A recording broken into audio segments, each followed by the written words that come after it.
Hello दोस्तों, कैसे हैं आप लोग। जोशी सर क्लासेस में आप लोगों का बहुत बहुत स्वागत है। हम लोग ने आप लोगों के लिए उत्तराखंड की आगामी परीक्षाओं की दृष्टि से इसके अंतर्गत बहुत ज़्यादा मोस्ट इम्पॉर्टेंट जितने भी टॉपिक हैं हम उसको अच्छे से आपके सामने लाने का प्रयास करेंगे। इसके अंतर्गत जितने भी इम्पॉर्टेंट टॉपिक हैं आप लोगों की परीक्षाओं की दृष्टि से मोस्ट इम्पॉर्टेंट हो जाते हैं, वो सारे के सारे लगभग 40 टॉपिक हैं। उनको मैं 30 दिन के अंदर यानी 1 महीने के अंतर्गत पूरा करवा रहा हूँगा। मैं एक भी दिन छुट्टी नहीं करेंगे। ये पूरा 1 मंथ का कोर्स है। इसमें बिल्कुल भी आप मेरे साथ स्किप मत कीजिएगा, क्योंकि मैं इसमें सिर्फ इम्पॉर्टेंट फैक्ट के पर ही चर्चा करने वाला हूँ। हम जानते हैं हमारी परीक्षाएं 2 महीने के अंतर्गत कांस्टेबल की परीक्षाएं आपको देखने को मिलेंगी, आप सब जानते हैं। तो आपका यहाँ से लगभग 5 प्रश्न, ये एक बुक है, इसके अंतर्गत से 5 प्रश्न जरूर निकल कर आएंगे। ये 5 प्रश्न हमारे लिए बहुत ज़्यादा मोस्ट इंपॉर्टेंट हैं, क्योंकि करंट अफेयर से कैसे प्रश्न बनते हैं, कहाँ कहाँ से चीज़ें आती हैं, वो सारी हम इसके अंदर डिस्कशन कर रहे होंगे। आज 10 अक्टूबर है, लगभग 11 नवंबर तक ये मेरा कोर्स पूरा चलेगा। अगर आपको कहीं पर भी लगता है कि कोई भी चीज़ डाउट है या त्रुटि हो रही है मेरे द्वारा, तो आप मुझे कमेंट सेशन पर उसका क्वेश्चन पूछ सकते हैं, उसका मैं तुरंत जवाब देने का प्रयास करूंगा। देखो, मैं आपके लिए ये बहुत अच्छा प्रयास कर रहा हूं, आप बस मेरे साथ बने रहिएगा। अब हम स्टार्ट करते हैं कि हम लोग क्या करने वाले हैं। देखो, मैं इसके अंतर्गत आपको बता देता हूं, इसमें 5 अध्याय हैं। इन 5 अध्यायों के अंतर्गत आपके पास 40 टॉपिक होते हैं। आप लोगों को बस कुछ नहीं करना है, सिर्फ ये मैंने पूरी बुक अच्छे से पढ़ी हुई है। इस बुक को बस आपको, जो मैं आपको करवाने की कोशिश करूँगा, सिर्फ उसको आपको राइट डाउन करते रहना है अपनी नोटबुक में, और बस मेरे साथ इसको करते रहेंगे। आज हम क्या करने वाले हैं, सबसे पहले देखो हम स्टार्ट करेंगे नीतियों से, कल हम करेंगे योजनाएं। अब मैं बता देता हूं, इन दोनों टॉपिकों में से आपको एक प्रश्न या 2 प्रश्न देखने को पक्का मिलेंगे, कोई भी, चाहे वो किस भी लेवल का एग्ज़ाम हो। देखो, मैं आपको एक चीज़ दिखा देना चाहता हूं, मेरे पास पीसीएस का मेरे बगल में ही पड़ा हुआ है पूरा पेपर। इसमें से मैंने देखा है अच्छे से, लगभग आपके 2 प्रश्न बनकर आए थे पीसीएस में इस बुक में से। देखो, आने को और भी आते हैं, क्योंकि इसमें पूरा इतिहास भी है। यहाँ पर देखेंगे तो एक परिचय में इसका पूरा पूरा भूगोल, पूरा इतिहास, सब कुछ दे रखा है इसके अंतर्गत। परंतु मैं आपको सिर्फ करंट अफेयर की दृष्टि से बता रहा हूँ। इसमें लगभग 5 प्रश्न बनते हैं इस बुक के अंदर से, वो मैं सारे के सारे आपको कराने की कोशिश करूँगा। ठीक है, चलो अब हम स्टार्ट करते हैं। इसमें मैं क्या करवाने वाला हूँ आपको मैंने बता दिया है। मैं नीति कराने वाला हूँ। 40 दिन का ये हमारा 40 टॉपिक हैं, 30 दिन का ये हमारा कोर्स है। बस आप मेरे साथ बिल्कुल बने रहिएगा। चलो अब हम स्टार्ट करते हैं। इसके अंतर्गत जो जो चीज़ें आती हैं, देखो, सबसे पहला जो मैं आपके सामने लेकर आने वाला हूँ वो है आपका, मैं पहले ही बता देता हूँ, वो है आपका सबसे पहला उत्तराखंड सरकार की प्रमुख नीतियाँ। अब हम इसको जल्दी जल्दी कर रहे होंगे, पहले मैं बता देता हूँ नीतियाँ कितनी हैं, फिर उसके बाद इसमें आप बिल्कुल अच्छे से लिखना शुरू करिएगा। देखो, सबसे पहले जो हमारी आती है इंटर्नशिप नीति आएगी। ठीक है, इसको मैं थोड़ा सा और क्लियर कर देता हूँ, यहाँ आपको अच्छे से दिखने लगेगा। देखो, सबसे पहले है आपका इंटर्नशिप नीति आएगी, फिर युवा पेशेवर नीति आएगी। ठीक है, फिर उसके बाद ऊर्जा ऊर्जा नीति आएगी। फिर आएगा आपका स्वास्थ्य एवं परिवार कल्याण नीति आएगी। फिर उसके बाद मैं आपको यहाँ जो जो चीज़ें बता रहा हूँ बस आप मेरे साथ करते रहिए। शिक्षा नीति आएगी, युवा नीति बहुत ज़्यादा इम्पॉर्टेंट है। ठीक है, उसके बाद आपकी आती है एक सूचना एवं प्रौद्योगिकी नीति, भी इसको इम्पोर्टेंट डाल लीजिए। इसका महिलाओं के लिए, देखो, अभी जो आरक्षण पर बहुत ज़्यादा विवाद हुआ था, यहाँ से प्रश्न आपको 100% देखने को मिलेगा, ये मैं आपसे वादा कर रहा हूँ। यहाँ पर इसमें क्या प्रश्न देखने को मिल सकता है, महिलाओं के लिए पंचायत के अंतर्गत 50% का तो आरक्षण रखा गया। पहला क्वेश्चन तो यहीं से बन जाएगा। ये कब रखा गया था, ये मैं पहले ही बता देता हूँ। 12 मई 2008 को पंचायत विधेयक संशोधन में 3 विधेयक पारित हुए। 2 अन्य विधेयक नगर निगम और नगर पालिका के अधिनियम संशोधन से संबंधित हैं। ठीक है, इसके अंतर्गत क्या हुआ था, 50% आरक्षण दिया गया था महिलाओं को। पंचायतों में अभी भी महिलाओं के लिए 33% आरक्षण की व्यवस्था थी। राज्य में अब आधी से अधिक पंचायत सीटों पर महिलाओं का प्रतिनिधि कर रही है। नगर निगम और नगर पालिका अधिनियम संशोधित विधेयक तत्कालीन संसदीय प्रकाश पंत ने पेश किया था। देखो, ये इंपॉर्टेंट चीज़ है। देखो, जो लोग पीसीएस की तैयारी कर रहे हैं या आरओ एआरओ की तैयारी कर रहे हैं, तो यहाँ पर आपसे ये प्रश्न पूछा जा सकता है, इस चीज़ को किसने किया था, तो प्रकाश पंत ने। देखो, ऐसे प्रश्न यहाँ से बनकर आते हैं। जो जो छोटे छोटे इंपॉर्टेंट फैक्ट होंगे वो मैं सारे आज बताऊँगा। ठीक है, उसके बाद हम लोग इसमें करेंगे समेकित बाल सुरक्षा योजना। ठीक है। फिर आती है आपकी राज्य फिल्म जो 2015 की थी। फिर उसके बाद बात करेंगे उत्तराखंड स्टार्टअप नीति, उत्तराखंड पर्यटन नीति। फिर हम करेंगे इस पर्यटन के अंतर्गत देखो ये जो इम्पोर्टेंट हैं इसके अंतर्गत कुछ इकाइयाँ होती हैं उनके बारे में। फिर इसमें है एक एरोमा पार्क नीति है, ठीक है। एरोमा पार्क नीति के बाद अंत शिशुक्षता, ये जिसको इंटर्नशिप नीति 2019 फिर आई, याद रखना इसको दोबारा इसको बनाया गया था। फिर उसके बाद इसके अंतर्गत हम लोग देखेंगे एक इसमें आती है उत्तराखंड जल नीति, ये बहुत इंपॉर्टेंट है, इसको बता दूंगा मैं, ठीक है। इसमें हम लोग एक करेंगे अभी ऊर्जा नीति जिसके बारे में मैं आगे बता रहा था, ठीक है, ऊर्जा नीति है इसमें। फिर उसके बाद मैं आपको थोड़ा सा आगे ले चलता हूँ, इसमें एक आता है शिक्षा का अधिकार। शिक्षा का अधिकार आप मुझे बस कमेंट सेक्शन पर बस इतना बताइए, आपके लिए एक छोटा सा होमवर्क है। शिक्षा के अधिकार के अंतर्गत मुझे ये बताइए शिक्षा का अधिकार भारत में कब स्थापित हुआ था, यहाँ पर ये मुझे बताएंगे, ठीक है। शिक्षा के अधिकार को कब इम्पोर्टेंट दिया गया था राइट टू एजुकेशन के लिए, बस मैं इसको थोड़ा सा उत्तर बता देता हूँ। आप लोग मुझे बताइए 2008, 2009, 2010, 2011 इसमें से कौन से उसमें शिक्षा का अधिकार आया था, आप ये मुझे बस इतना कमेंट सेक्शन में बताइए। उसका उत्तराखंड गौवंश संरक्षण कानून, बस इतना ही इस बुक के अंतर्गत है, याद रखना। यहाँ पर जितने भी इंपॉर्टेंट फैक्ट हैं ये मैं अभी सारे आपको बताने वाला हूँ। तो ये मैंने अभी आपको बता दिया कि अब हम क्या क्या करने वाले हैं, तो चलो अब स्टार्ट करते हैं। सबसे पहले आपका आता है इंटेंसिव नीति, आशा कर रहा हूँ आपको दिख रहा होगा। देखो इंटेंसिव जो नीति थी वो किस लिए थी, 12 वर्षीय जो 12वीं में पढ़ रहे हैं, याद रखना जो 12वीं में पढ़ रहे हैं स्टूडेंट उनके लिए है। उसमें क्या कहा गया है, देखो इसमें कहा गया है उत्तराखंड इंटेंसिव नीति का लाभ 12वीं और स्नातक छात्रों को मिलेगा। किसको मिलेगा, स्नातक छात्रों को और 12वीं को मिलेगा। इसके अंतर्गत 5,000 रुपये देने का बात की गई है, याद रखना इसमें प्रतिमाह 5,000 देने की बात की गई है सरकार द्वारा, ठीक है। इसके लिए कुछ चीज़ें इंपॉर्टेंट होती हैं, कुछ चयनित छात्र करे जाएंगे, ये चीज़ें आपको पढ़ने की ज़रूरत नहीं है। इसमें से प्रश्न यही बनकर आ सकता है कि इंटेंसिव नीति क्या है। इसमें 12वीं और स्नातक वर्ग के जितने भी स्टूडेंट्स हैं जो यहाँ पर चयनित होंगे उनको यहाँ पर पार्टिसिपेट करने का मौका मिलेगा। उसके बाद इनको प्रतिमाह 5,000 रुपये सरकार की तरफ से मिलेंगे, ठीक है। दूसरा हम लोग चलते हैं आगे, अगर आगे चलते हैं तो इसके अंतर्गत आपका आता है युवा पेशेवर नीति। इसके अंतर्गत देखो मैं आपको बता देना चाहता हूँ, इसके अंतर्गत विभागीय कार्यों और नीतियों तथा कार्य संस्कृति का व्यवहारिक ज्ञान सीखने के लिए यह नीति लाई गई थी। किसके लिए लाई गई थी ये आपको मैंने बता दिया, विभागीय कार्यों एवं नीतियों तथा कार्यों संस्कृति का व्यवहारिक ज्ञान सीखने के लिए यह नीति लाई गई थी। इसके अंतर्गत कितने हैं, याद रखना इसके तहत 20 से 30 वर्ष की आयु के योग्य स्नातक उत्तीर्ण युवाओं को अवसर मिलेगा। याद रखना ये प्रश्न यहीं से ऐसे ही बन जाएगा। इसमें प्रतिमाह कितने रुपए देने की बात की गई है, इसमें 15,000 रुपये सरकार हर माह 15,000 रुपये देगी, ठीक है। देखो इससे ऊपर वाले देखो मैंने आपसे कहा था मैं साथ साथ बिल्कुल अच्छे से पढ़ाकर चलूँगा, तो मैं आपको यहाँ पर रटा भी दे रहा हूँ या फिर आपको याद भी करा दे रहा हूँ। इंटर्नशिप में 12th और ग्रेजुएशन लेवल का था जिसमें 5,000 रुपये मिल रहे थे। उसके बाद आपका युवा पेशेवर का आया, मैंने आपको बताया ये क्यों है। इसमें कार्य और नीतियों का कार्य संस्कृति का व्यवहारिक ज्ञान सीखने के लिए लाई गई थी। इसके अंतर्गत 20 से 30 वर्ष के आयु के स्नातक वर्ग के जितने भी युवाएं हैं उनको अवसर मिलेगा और इसमें कितने प्रतिमाह मिलेगा, 15,000 रुपये ये देंगे। उसके बाद आती है आपकी ऊर्जा नीति, इसको हम आगे भी पढ़ लेंगे परंतु मैं बता देता हूँ ये 2015 के अंतर्गत उद्योगों जो हमारा आया था, कौन सा आया था देखो, एक प्रश्न यहाँ से भी बन जाएगा, उत्तराखंड सूक्ष्म लघु मध्यम उद्योग नीति कब आई। ये देखो प्रश्न यहाँ से ऐसे बनते हैं, देखो आयोग आपके प्रश्न कैसे बना रहा है आपको समझ में थोड़ा बहुत आ रहा होगा। देखो उत्तराखंड सूक्ष्म लघु मध्यम उद्योग नीति ये इसके अंतर्गत आया है, ये आपको पता होना चाहिए। ये कब आई, 2015 के तहत आई। वहाँ पर प्रश्न ऐसे ही आ जाएगा 2014, 2016, 2017, 2015, तो आपको पता होना चाहिए जो उद्योग नीति आई थी मध्यम लघु और सूक्ष्म की, तो वो 2015 के अंतर्गत आई है। इसके अंतर्गत इसमें इसको लाभ मिलने वाला है।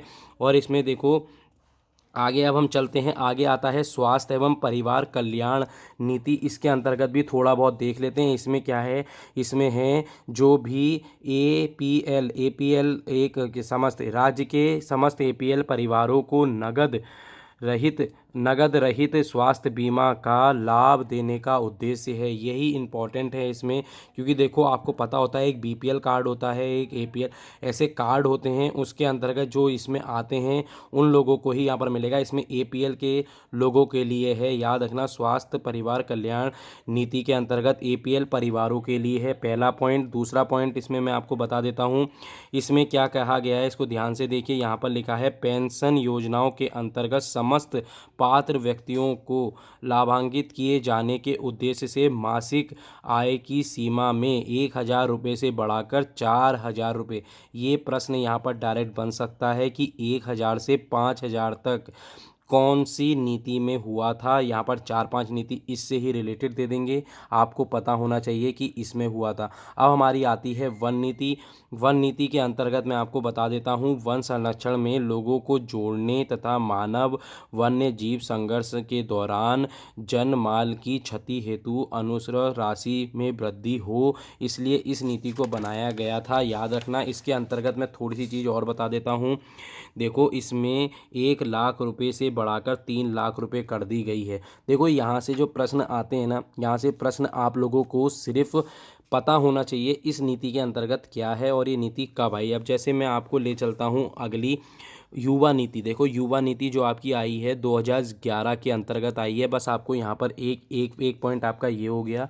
दूसरा पॉइंट आप इसमें क्या करेंगे, इसमें आप करेंगे जिसमें 6 वर्ष से 14 वर्ष की आयु, आप यहाँ देख रहे होंगे इसमें लिखा है 6 वर्ष से 14 वर्ष की आयु के, ठीक है। एक तो दूसरा पॉइंट आपके पास ये हो गया, 2011 हो गया।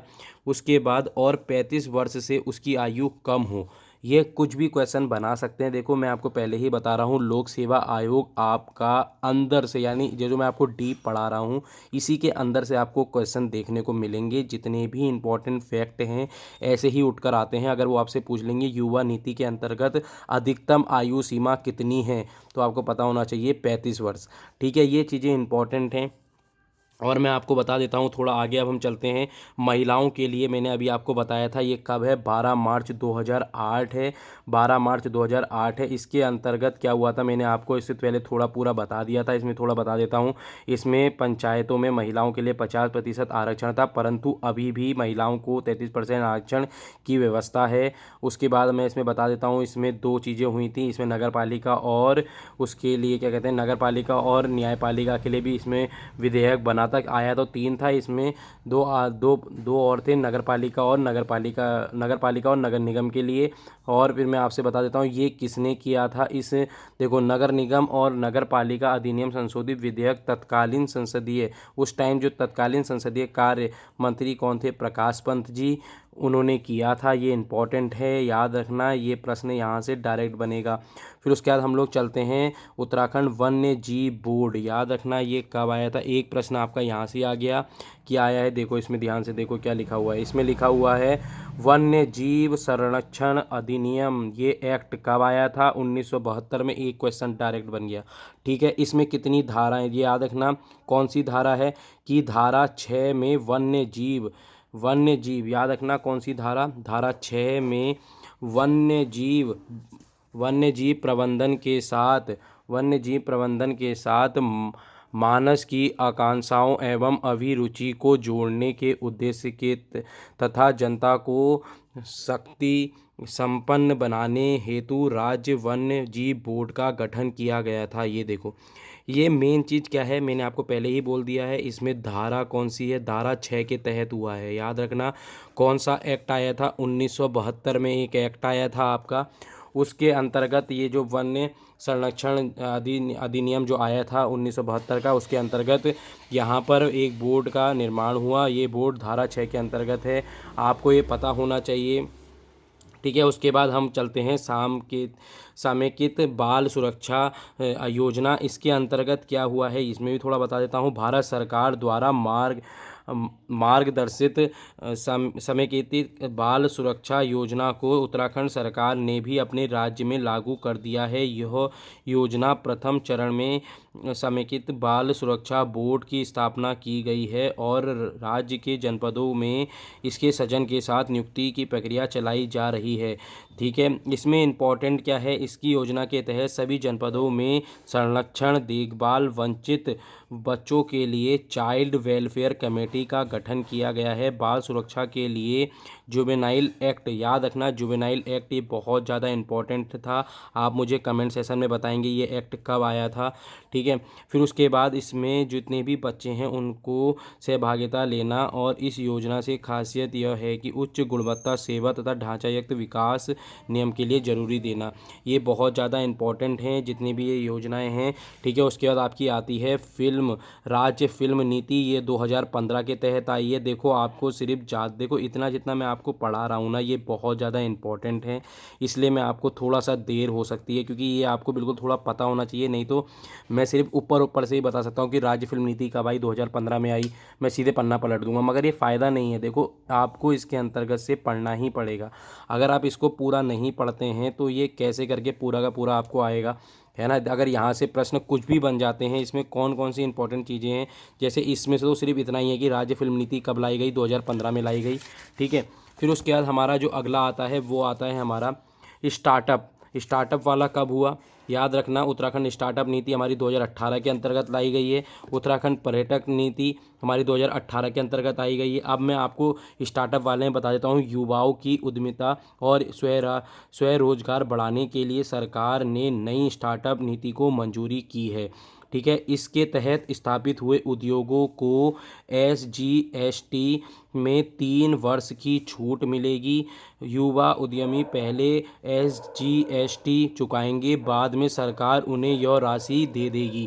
ठीक है, प्रोडक्ट की मार्केटिंग के लिए सामान्य युवाओं को 5 लाख तथा पहाड़ी क्षेत्र की उद्यमी महिलाओं को और SC ST के उद्यमी को 7.5 लाख तक का ये लोग प्रतिपूर्ति के रूप में मिलेंगे।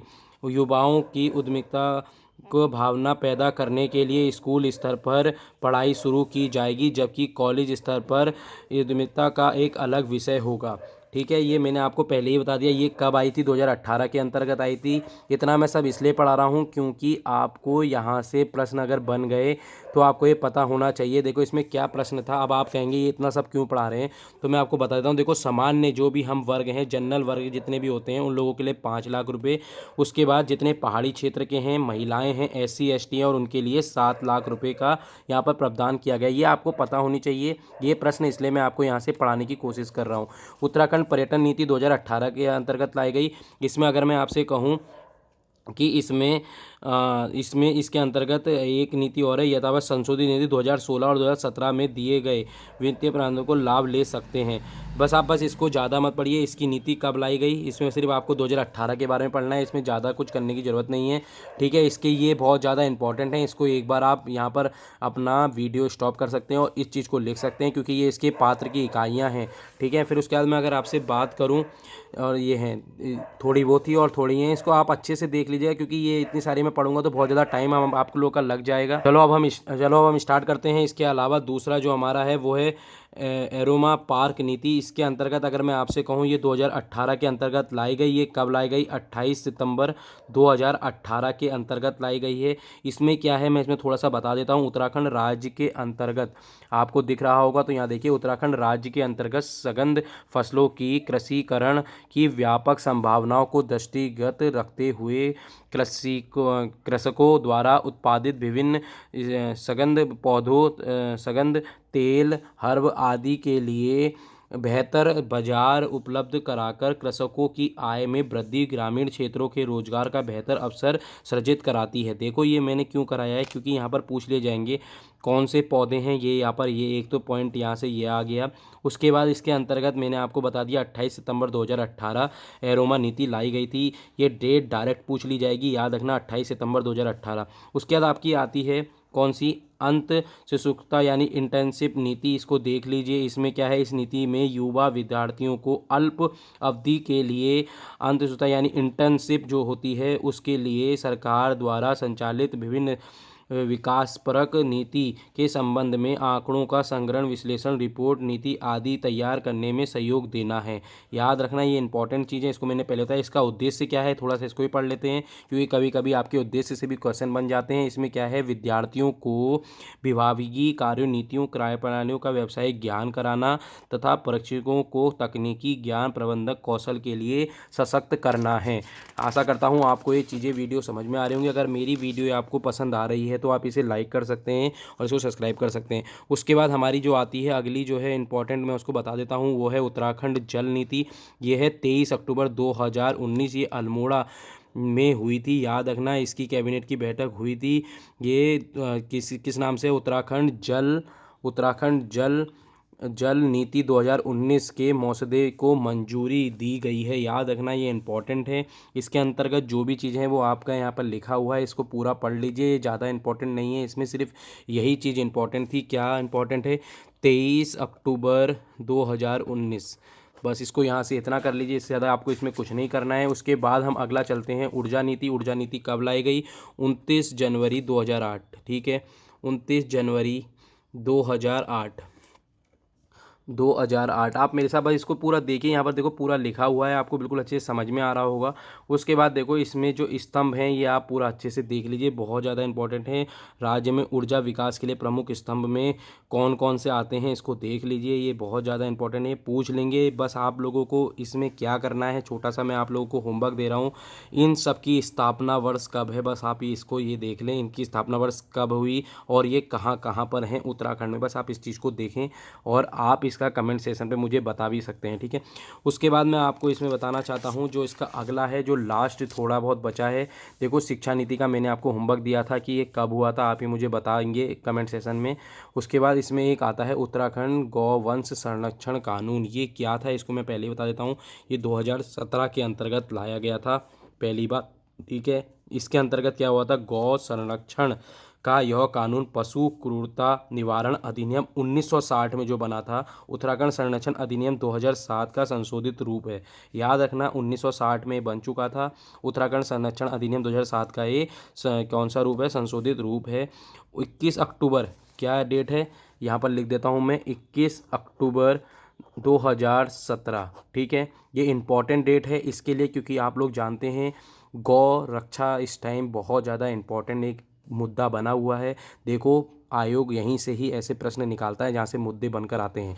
तो आज हमने लगभग पूरी नीतियों के बारे में अच्छे से कर लिया था। कल हम आपके लिए योजनाओं से रिलेटेड जितने भी योजनाएं हैं, स्कूल चलो योजनाएं, बाल अधिकार आरोग्य योजना, जन सुरक्षा योजना, मेरा वृक्ष मेरा धन योजना, मेरे बुजुर्ग मेरे तीर्थ, तीलू रौतेली पेंशन योजना 1 अप्रैल 2014 से स्टार्ट हुई, ये सारी की सारी चीज़ें मैं कल आपके लिए लेकर आऊँगा। यदि आपको मेरी वीडियो पसंद आती है तो मैं बस यही कहता हूँ, आप इसको लाइक करें और इसको प्लीज़ सब्सक्राइब करें। देखो ये बहुत ज़्यादा इम्पॉर्टेंट है, अगर आप इतना करते हैं तो मुझे मेरा मनोबल बढ़ता है, मैं और आपके लिए लेकर आता हूँ। देखो स्टूडेंट होने के नाते मैं भी एक स्टूडेंट हूँ, मैं भी इन सब की तैयारी करता हूँ, परंतु आप लोगों के लिए ये सब लेकर आता हूँ क्योंकि मैं जानता हूँ कि बहुत सारे विद्यार्थियों को इन चीज़ का लाभ ज़रूर मिलेगा। एक दिन आप इस चीज़ को अच्छे से समझ रहे होंगे।